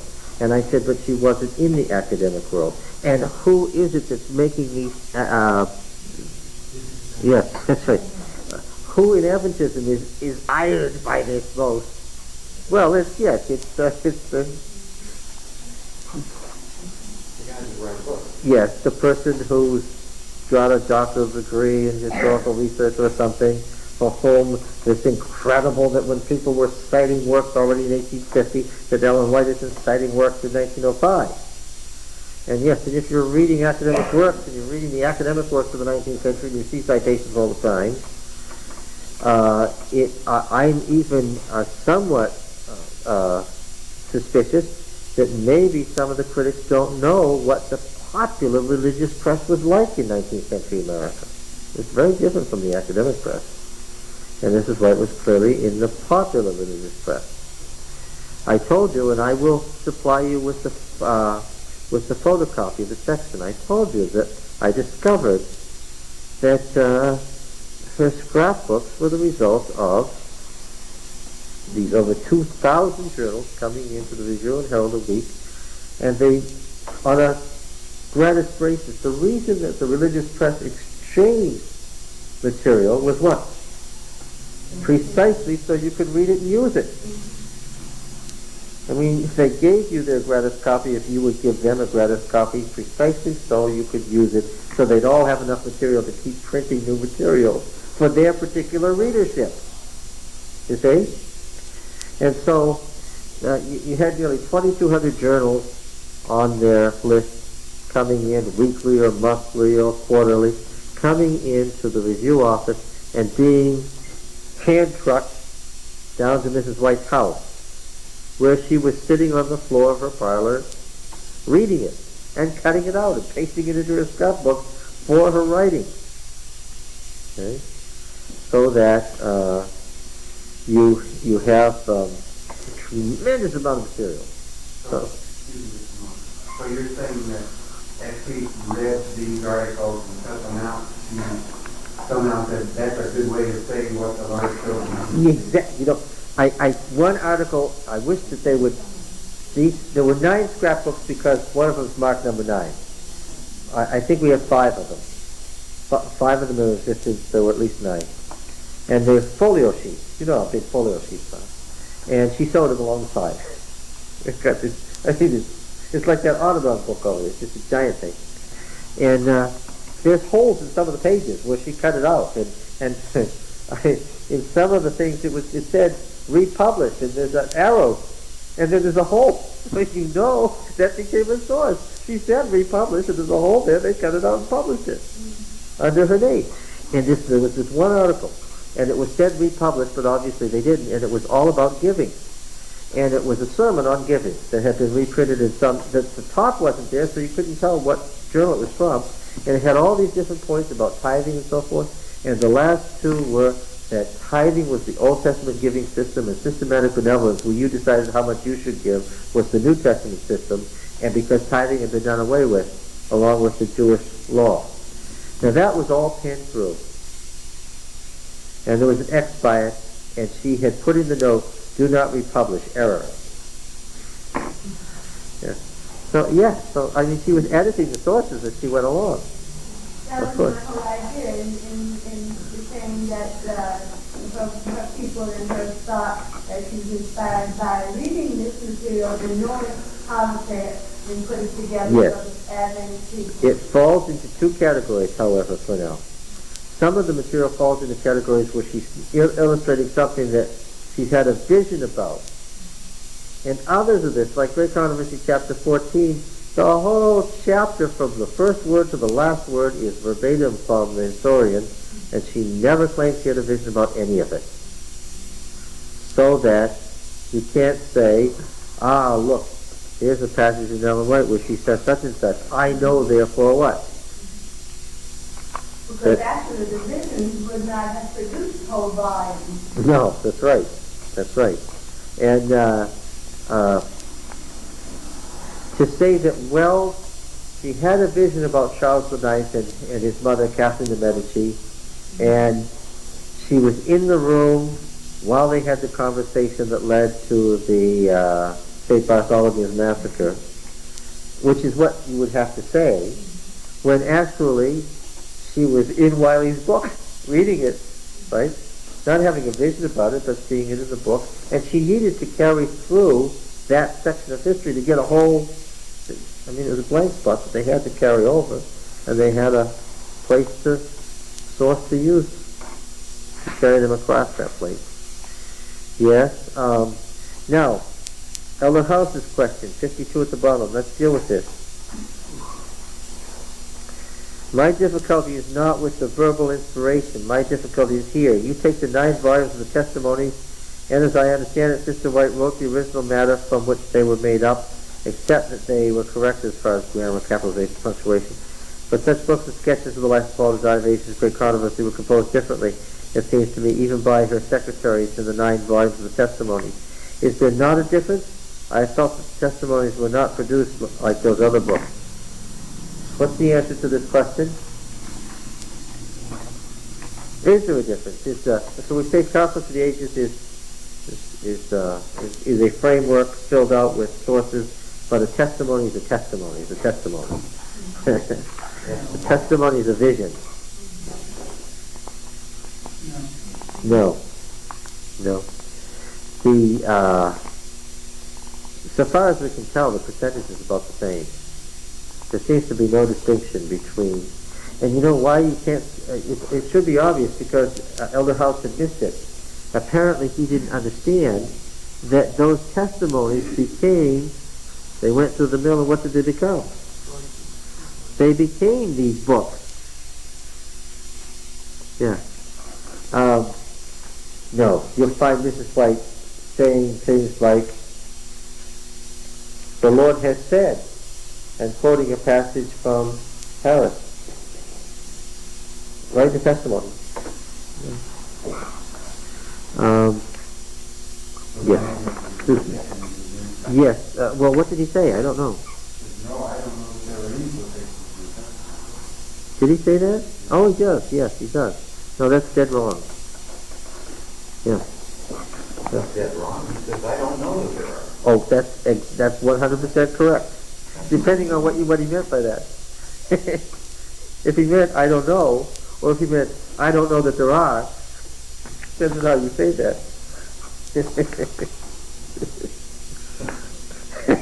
Now, the very last thing on the page on the right-hand column, Elder House again. In that old edition of Sketches of the Life of Paul, she's very clear about the ceremonial law. That is not in the new book, and I wondered why it was left out. Now, the answer here is astounding. Elder Parsons says, I have an answer to that. I was in California when the book was compiled. Let me stop and just say something. These Bible teachers and editors and General Conference administrators are sitting around in 1919 talking about how Desire of Ages was compiled. Okay? And how Acts of the Apostles was compiled in 1919. And they're talking about the problem it poses for inspiration when you understand this is how it was done. Do you think the average Adventist church member sitting in the pew knows this is how it was done today?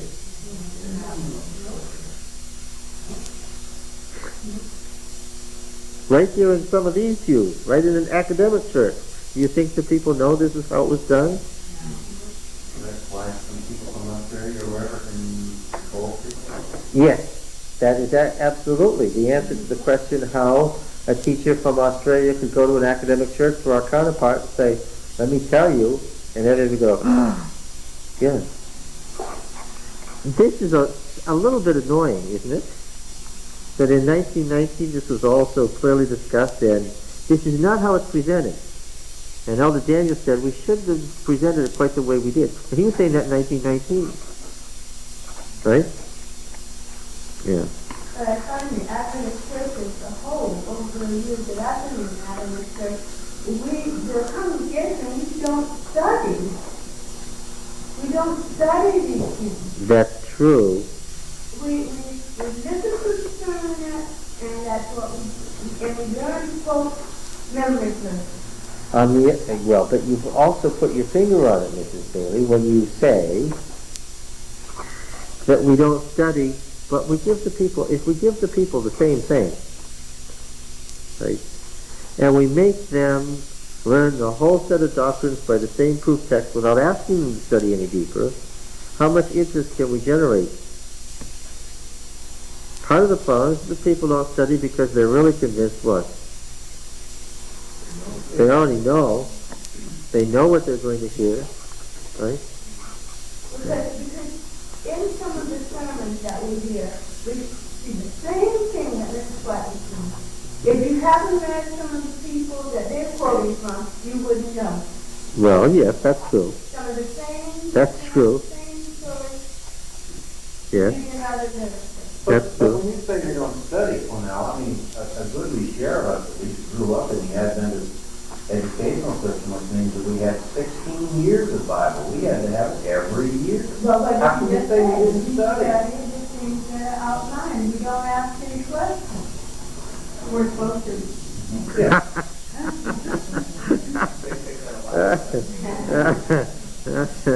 I guess I became an Adventist as a young adult, so I always asking questions. Yes. Important thing is to meet the professor's requirements so you can get a good grade and pass on. Yes. I'm sorry, but that's the way it is. Yes. Yeah. Yeah. Well, I took gift of prophecy in college. I didn't end up with even the vaguest conception of the nature of inspiration or the writings of Ellen White. Yeah. Okay, good.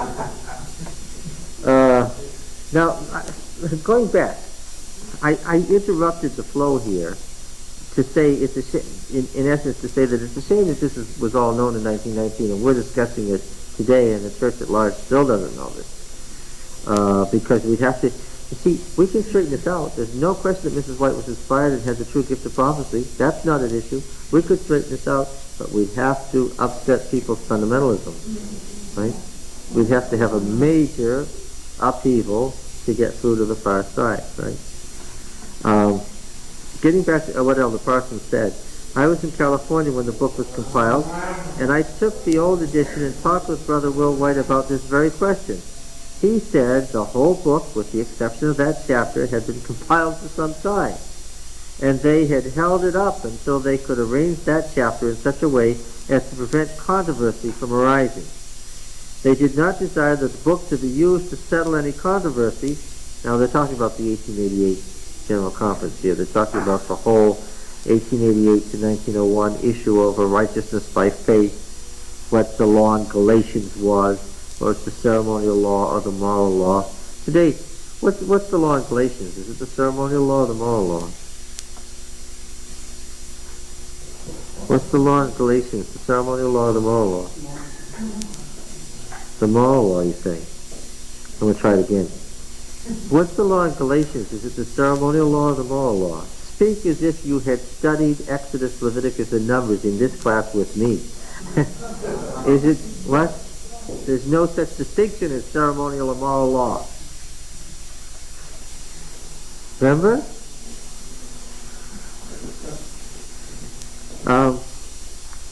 They did not desire the book to be used to settle any controversy, and therefore they eliminated most of these statements on the ceremonial law just to prevent a renewal of the great controversy over the ceremonial law in Galatians.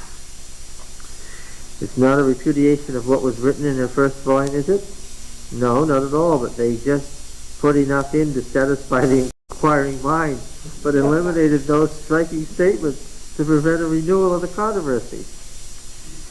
Well, now, I would say to Elder White, had I been privy to this conversation, what? Oh, wait a minute. There are times when a prophet what? Has to, yeah.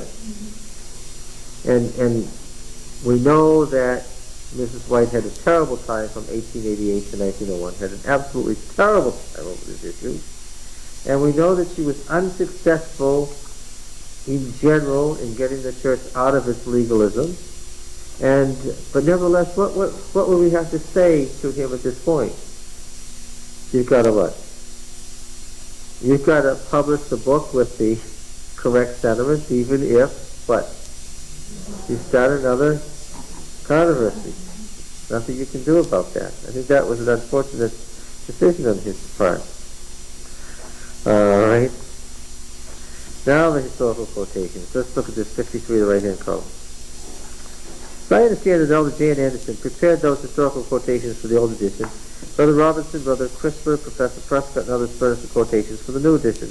Did she write the historical quotations there? Elder Daniel. No. Well, that's straightforward enough. Then there's a difference between the testimonies of those books. Changes have been made in what was not historical extract at all. See, Elder Prescott, Doug Prescott is correct. It's not just a matter of historical stuff that was changed. All right. Next page.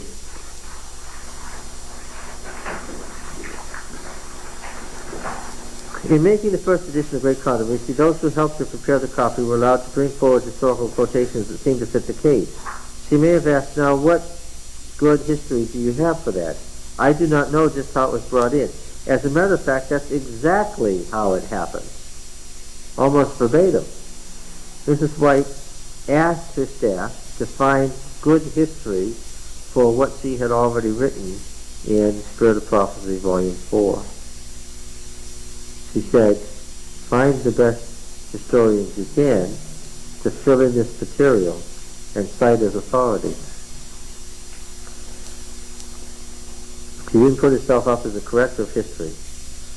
Not only did not do that, but protested against it.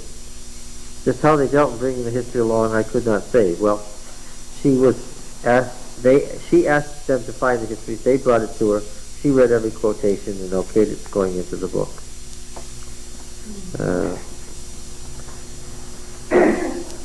Well, then we read Dr. Prescott saying that he changed the material in Great Controversy. Let's see what he says on page 55, left column. My interpretation was, and I taught it for years in the Protestant magazine, that Babylon stood for the great apostasy against God, which was headed up in the papacy, but which included all minor forms, and that before we come to the end, they would all come under one. That was not the teaching of Great Controversy. Great Controversy said that Babylon could not mean the Roman Church, and I had made it mean that largely and primarily. After the book was revised, although the whole argument remained the same, it said that it could not mean the Roman Church alone, just that one word added. Clearly, Mrs. White saw this as a mistake. Elder W.C. White does not use the word mistake, but he lists 22 places where the wording was not felicitous or appropriate. Or he uses lots of words, and as he uses these words, you understand that what he means is these were mistakes. Yes, and they recognized them as such, and under her direction, they corrected those mistakes. Yeah. That some of these mistakes meant because they had some secretary had to go through and decipher what she really meant by what. Yes, that's right. And it's astounding to me that the mistake crept into the 1888 Great Controversy in the first place. This is a glaring error, and one that should have been caught at the time. To say that Babylon can't mean the Roman Church, you can tell just by hearing the sentence that it must be an incomplete sentence. There was never any time in the life of Ellen White, any time at all, that she ever taught that Babylon could not mean the Roman Catholic Church. It's an obvious error that got into the writing somehow and needed to be corrected. Maybe she wrote it that way because we all know that we say something when we meant to say something else, or we write something and somebody says, is that what you meant to write? I mean, you've seen that right here in this class. When I was sure what I'd written, but I wrote something else. I'm sure that she did not mean to write that Babylon could not mean the Roman Church. But she wasn't published, as you have a whole fundamentalist audience who all going to go out and teach it because it's written there. Yeah. And then Prescott says in the right-hand column that he felt they made mistakes about the commercial use of Mrs. White's writing. He says in 56, I do not want to charge anybody, but I do think great mistakes were made in that way.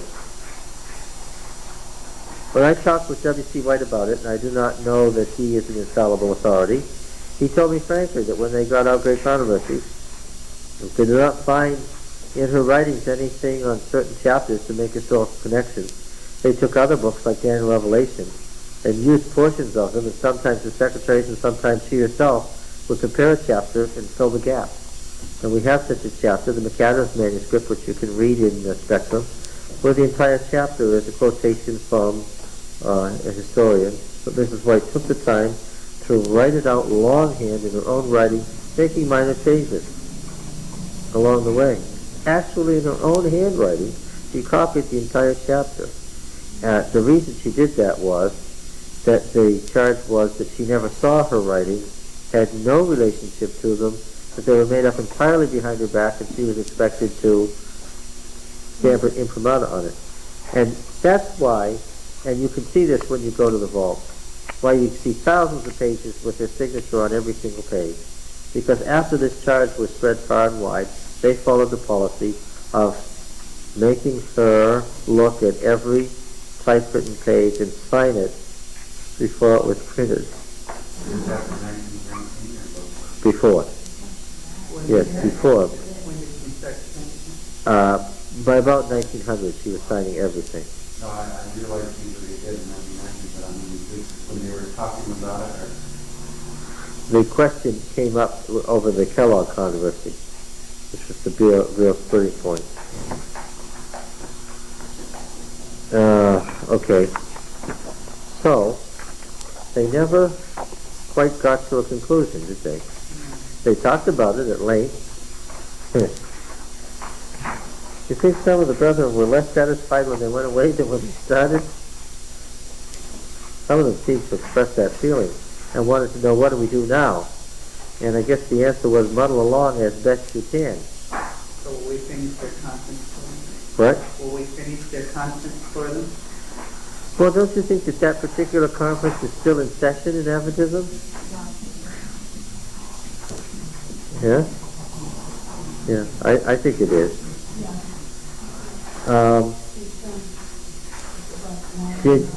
Yes. Now, I know this is hard work, but it's hard work to produce this stuff too. Will you read this manuscript and mark it up, please, in the shadow of the daily for next week? It's, as I said, it's dense. It's dense material, lots of names, lots of people saying this and that. Some of you are a lot more familiar with Adventist history than others, but please work your way through it and bring your copy back next week, okay? All right.